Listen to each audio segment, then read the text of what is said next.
സുഹൃത്തുക്കളെ, അൻസിബയാണ് വിഷയം. അൻസിബ ഹസൻ എന്ന് പറയുന്ന പേര് കൂടിയാണ് വിഷയം എന്നുകൂടി ഞാൻ അതിനൊപ്പം പറയേണ്ടി വരും.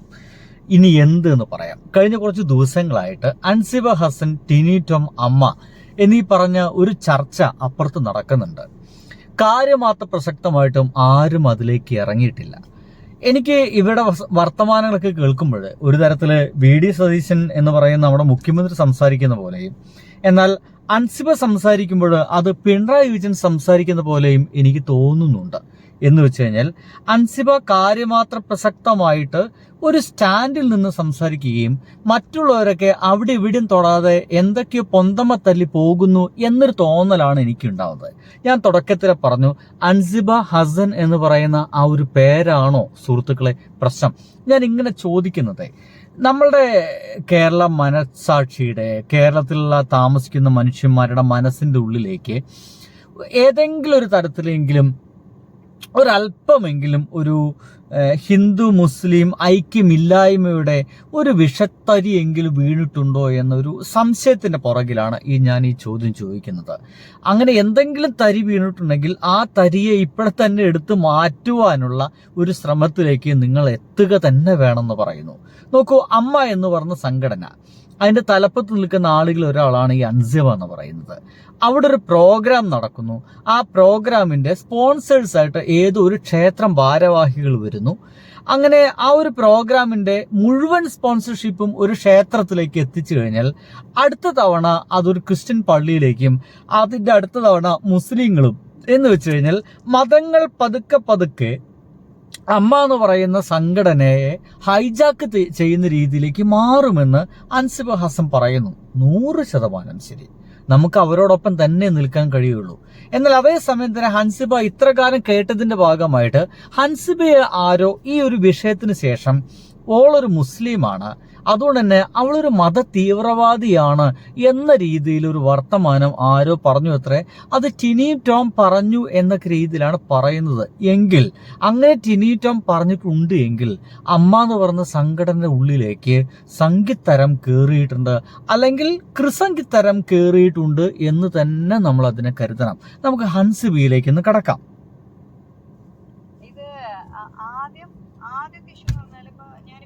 വാട്സപ്പ് ചാറ്റ് എടുത്ത് നോക്കിയത്, അതായത് ജനുവരി 12 പ്രസിഡന്റ് നമ്മുടെ EC വാട്സപ്പ് ഗ്രൂപ്പിൽ മെസ്സേജ് ഇട്ടിട്ടുണ്ട്. ടൈറ്റിൽ സ്പോൺസർഷിപ്പ് ടെമ്പിൾ വരുന്നതിന്റെ ഡിസിഷൻ എന്താണ് എടുക്കുന്നത് എന്ന് ചോദിച്ചിട്ട്. അപ്പൊ അതിന്റെ മുന്നേ ഇതിന്റെ ചർച്ചകൾ നടന്നിട്ടുണ്ട്. അപ്പൊ ആ സമയത്താണ് ഞാൻ ഇങ്ങനെ വ്യക്തിപരമായിട്ട് ഞാൻ പറഞ്ഞത്, ഇതൊരു ധാർമ്മികതയുടെ പേരിൽ പറയുന്നതാണ്, ഇത് ചെയ്യരുത്. ഒരു വളരെ സെക്യുലർ ആയിട്ട് നിൽക്കുന്ന ഒരു സ്ഥാപനമാണ്. അപ്പൊ നമുക്ക് ടെമ്പിൾ വേണ്ട, മോസ്ക് വേണ്ട, ചർച്ച് വേണ്ട, അല്ലെങ്കിൽ നാളെ പാർട്ടികൾ വരും, ഇതൊന്നും വേണ്ട. ഇതൊന്നും ഇല്ലാതെ തന്നെ 32 വർഷം നടന്നു പോയ ഒരു ചരിത്രം അമ്മയ്ക്കുണ്ട് എന്നിരിക്കെ ഇപ്പോഴും സ്പോൺസേഴ്സിന് കിട്ടാൻ ബുദ്ധിമുട്ടുള്ള ഒരു സംഘടനയൊന്നും അല്ല. അൻസിബ എന്ന് പറയുന്ന ആ ഒരു പെൺകുട്ടി എത്ര ബോൾഡായിട്ടാണ്, എത്ര കാര്യമാത്ര പ്രസക്തമായിട്ടാണ് അവൾ അവളുടെ സ്റ്റാൻഡ് പറയുന്ന ആലോചിച്ചോക്കെ. മോസ്ക് വേണ്ട, അമ്പലം വേണ്ട, ചർച്ച് വേണ്ട, ഇതിന്റെ മൂന്നിന്റെയും വേണ്ട, രാഷ്ട്രീയ പാർട്ടികളെയും വേണ്ട. അങ്ങനെ ആരുടെയും സഹായ സഹകരണം ഇല്ലാതെ തന്നെ ഇത്ര കാലം അമ്മ എന്ന് പറഞ്ഞ സംഘടന മുന്നോട്ട് പോയിരുന്നു. ഇതൊന്നുമല്ലാത്ത ബിസിനസ്മാൻസ് ഉണ്ട്, അല്ലയോ?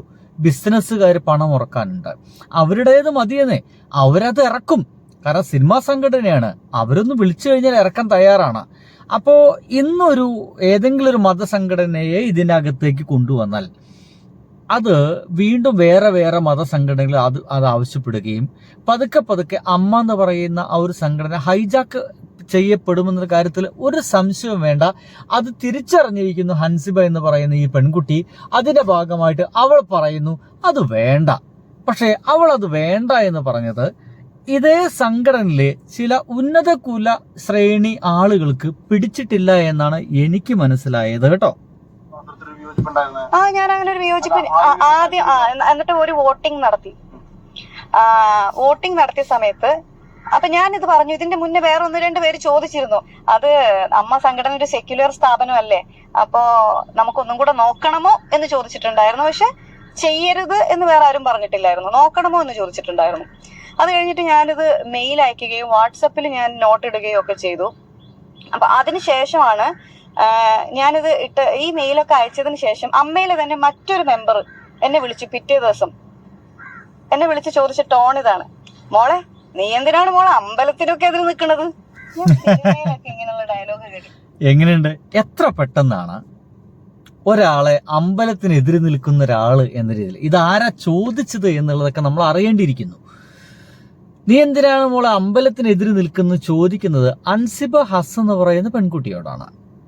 സ്വാഭാവികമായിട്ടും അൻസിബ ഹസൻ ഒരു അമ്പലത്തിന്റെ സ്പോൺസർഷിപ്പ് വേണ്ട എന്ന് പറയുമ്പോൾ അൻസിബ ഹസൻ ആയതുകൊണ്ട് ഒരു മുസ്ലിം മതവിശ്വാസിയാണ് എന്ന നിലയ്ക്കാണ് അവരെ കാണുന്നത്. അല്ലാതെ അവർ ആർട്ടിസ്റ്റായിട്ടോ സംഘടനയുടെ തലപ്പത്തുള്ള ഒരാളായിട്ടോ ഒന്നും കരുതുന്നില്ല.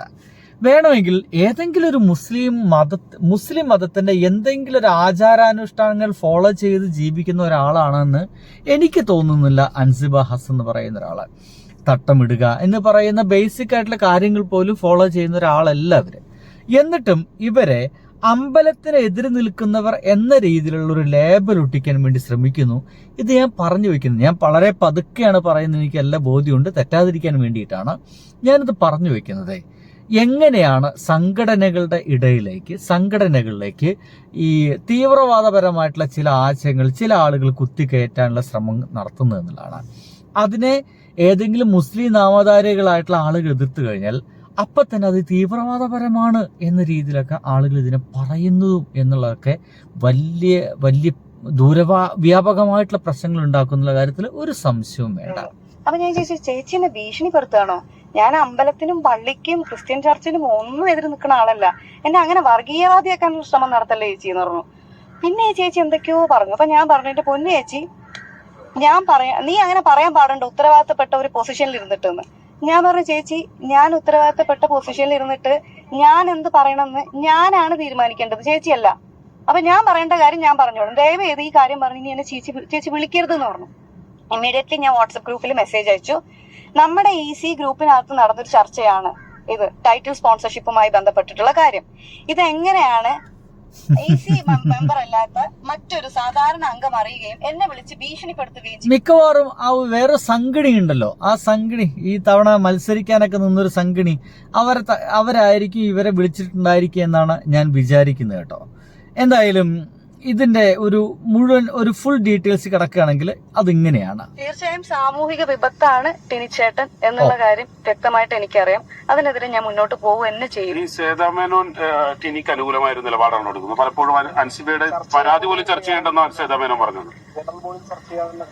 അത് കേൾക്കുമ്പോൾ വിഷമാണ് തോന്നുന്നത്. കാരണം ഇത്രയും വലിയ ഇതിപ്പോ ഒന്ന് ആലോചിച്ച് നോക്കൂ. ഈ പ്രൊഡക്ഷൻ കൺട്രോളർ രാജീവ് കുടപ്പന എന്ന് പറയുന്ന അദ്ദേഹം വന്നിട്ട് അൻസിബ അങ്ങനെ പറഞ്ഞിട്ടില്ല, അദ്ദേഹത്തിന്റെ മകൻ കൈലാസ് വന്നിട്ട് പറഞ്ഞു അൻസിബ അങ്ങനെ പറഞ്ഞിട്ടില്ല എന്ന്. അവര് ഒരു സെക്കൻഡ് മാറ്റി പറഞ്ഞിരുന്നെങ്കിൽ രാജ്യദ്രോഹ കുറ്റത്തിന് ഞാൻ ജയിലിൽ കിടക്കേണ്ടി വരില്ലായിരുന്നോ? തീർച്ചയായിട്ടും പ്രശ്നമുള്ള കാര്യമല്ല. നിങ്ങൾക്കത് മനസ്സിലായില്ല? ഇവര് അൻസിബ എന്ന് പറയുന്ന ഈ പെൺകുട്ടി ഏതൊരു പ്രൊഡക്ഷൻ കൺട്രോളറൊക്കെ മതം മാറ്റാൻ ശ്രമിച്ചു എന്നൊരു ആരോപണം ഇതിന്റെ ഇടയിൽ. സത്യം പറഞ്ഞു കഴിഞ്ഞാൽ ആ ഒരു പ്രൊഡക്ഷൻ കൺട്രോളോട് നമ്മൾ നന്ദി പറയണം, കേരള ജനത നന്ദി പറയണം. ഒരു വലിയ വിഷയത്തിൽ നിന്നാണ് ഈ ഒരു പെൺകുട്ടിയെ രക്ഷിച്ചത്. അയാൾ പറഞ്ഞു, അങ്ങനെ ഒന്നും ഉണ്ടായിട്ടില്ല, അങ്ങനത്തെ ചോദ്യങ്ങൾ, അങ്ങനത്തെ ചർച്ചകൾ, അങ്ങനത്തെ വർത്തമാനങ്ങൾ ഞങ്ങൾ തമ്മിൽ ഉണ്ടായിട്ടില്ല, അവരെന്നെ മതം മാറ്റാൻ ശ്രമിക്കുക പോലും ചെയ്തിട്ടില്ല എന്ന് അദ്ദേഹം പറഞ്ഞു. രാജീവ് കുടപ്പൻ എന്ന് പറയുന്ന മനുഷ്യൻ പറഞ്ഞു. അല്ലെങ്കിൽ ഇപ്പൊ ഇവരാരായി? രാജ്യദ്രോഹിയായില്ലേ? കാരണം അൻസിബ ഹസനാണ്. എപ്പ രാജ്യദ്രോഹിയായി എന്ന് ചോദിച്ചാൽ മതി. ഇത്രയും വലിയ ക്രിമിനൽ പരിപാടികൾ ഇവരെല്ലാം ചെയ്തു വെച്ചിട്ട് ഞാനിത് സഹിച്ചോളണം എന്ന് പറയുന്നത് എന്ത് ന്യായമെന്ന് എനിക്ക് മനസ്സിലാവുന്നില്ല. അപ്പൊ ഇത് ചെയ്യുന്ന ആളുകൾ ഒരിക്കലും നമ്മുടെ മുന്നിൽ, ഈ സൊസൈറ്റിയുടെ മുന്നിൽ ഞെളിഞ്ഞു നിന്ന് നല്ല ആളുകളാണെന്നുള്ളൊരു കപട മുഖത്തോടെ നിൽക്കാൻ പാടില്ല. അവരുടെ ആ കപട മുഖം താഴെ വീഴ് തന്നെ വേണം. തീർച്ചയായും സാമൂഹിക വിപത്താണ് ടിനിച്ചേട്ടൻ എന്നുള്ള കാര്യം വ്യക്തമായിട്ട് എനിക്കറിയാം. അതിനെതിരെ ഭയങ്കരമായിട്ടുള്ളൊരു ഡയലോഗാണ്. ടിനി ടോം ഒരു സാമൂഹിക വിപത്താണ് എന്നാണ് അൻസിബ പറയുന്നത്. അങ്ങനെയാണെങ്കിൽ ഇതിന്റെ പുറകിലൊക്കെ കൃത്യമായിട്ട് ഒരു കൃസംഗിത്തരവുമായിട്ട് ടിനി ടോം ഉണ്ട് എന്നാണ് നമ്മൾ സംശയിക്കേണ്ടത്. നമുക്കിതിന്റെ ഇടയിൽ നടക്കുന്നതെന്ന് അറിയില്ല. പക്ഷെ ഒരു കാര്യം വ്യക്തമാണ്, അൻസിബ ഹസൻ എന്ന് പറയുന്ന ഈ ഒരു പെൺകുട്ടിയെ കൃത്യമായിട്ടും മാറ്റി നിർത്തപ്പെടുക തന്നെ ചെയ്യുന്നു. ഇനി ഇതിന്റെ പുറകിൽ എന്താണ്? ഒരു സംശയവും വേണ്ട, മതമാണ് ഇതിന്റെ പുറകിൽ. അങ്ങനെയാണെങ്കിൽ ഏതൊരു ഭൂരിപക്ഷ മതം ആ ഒരു അമ്മ എന്ന് പറയുന്ന സംഘടന ഭരിക്കുന്നെന്നും ഇവര് ഇതിന്റെ തലപ്പത്തിലേക്ക് എത്തിയതിൽ അൻസിബ ഹസൻ എന്ന് പറയുന്ന ഈ ഒരു മുസ്ലിം നാമധാരിയായിട്ടുള്ള ഇവർ ഇതിന് തലപ്പത്തിലേക്ക് എത്തിയത് പലർക്കും ഇഷ്ടമായിട്ടില്ല എന്നും ഇവരെ പുകച്ച് പുറത്തു താടിക്കാനുള്ള എല്ലാ ശ്രമങ്ങളാണ് അവിടെ നടക്കുന്നതെന്നും അതിന് ചില കോക്കസുകളൊക്കെ അവിടെ ഉണ്ട് എന്നുള്ളതാണ്. എന്തൊക്കെയായാലും ഇവരെ പുറത്തു ചാടിക്കാൻ വേണ്ടിയിട്ട് ഈ മതം കൂട്ടുപിടിച്ചു ചില ആളുകൾ എന്നൊക്കെ പറയുന്നത് ഭയങ്കര മോശമാണ്. ഒരു തരത്തിൽ പറഞ്ഞു കഴിഞ്ഞാൽ കേരളത്തിനെ വളരെ മോശമായൊരു അവസ്ഥയിലേക്ക് എത്തിക്കുന്നതാണ്. ഇതൊക്കെ പോളറൈസേഷൻ്റെ വേറൊരു ലെവലാണ്. എന്തായാലും ഇതാണ് അതിൻ്റെ പുറകിലുള്ളൊരു വിഷയം. ഞാൻ മുന്നേ പറഞ്ഞ പോലെ അൻസിബ ഹസൻ ആണ് പ്രശ്നം. ആ പെൺകുട്ടിയല്ല, അൻസിബ ഹസൻ എന്ന് പറയുന്ന ആ പേരാണ് പ്രശ്നം. എന്ത് കേരളം അല്ലേ? ബൈ. കഴിയുമെങ്കിൽ ഒന്ന് ലൈക്ക് അടിച്ച് പിന്നെന്താണ് സബ്സ്ക്രൈബ് ചെയ്ത് ഫോളോ ചെയ്ത് കമൻ്റ് അടിച്ച് കൂടെ കൂടണേ. ബൈ.